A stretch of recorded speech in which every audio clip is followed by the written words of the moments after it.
গভীর রাত, আমি আমার ঘরে একা। হঠাৎ খেয়াল করলাম পাশের ঘরে কেউ একজন খুব আস্তে আস্তে শিস দিচ্ছে।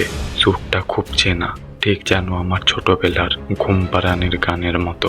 আমি সাহস করে পাশের ঘরে গেলাম, কিন্তু ঘরটা একদম খালি। জানালাটা খোলা, বাইরের ঠান্ডা হাওয়া ঘরে ঢুকছে। আমি জানালাটা বন্ধ করতে গেলাম, তখনই কাঁচের প্রতিফলনে দেখলাম আমার ঠিক পেছনে কেউ একজন দাঁড়িয়ে আছে।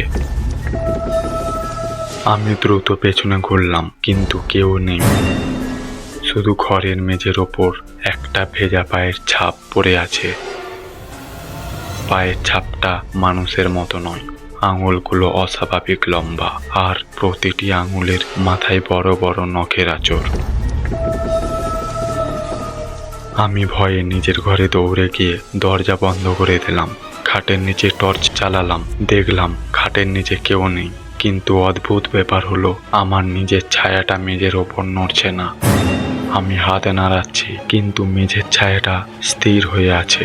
হঠাৎ সেই স্থির ছায়াটা মেঝের ওপর থেকে উঠে দাঁড়াতে শুরু করলো। ছায়াটা দেয়াল বেয়ে মাকড়সার মতো উঠে এলো এবং ছাদ থেকে ঝুলে আমার ঠিক মাথার ওপর এসে থামলো।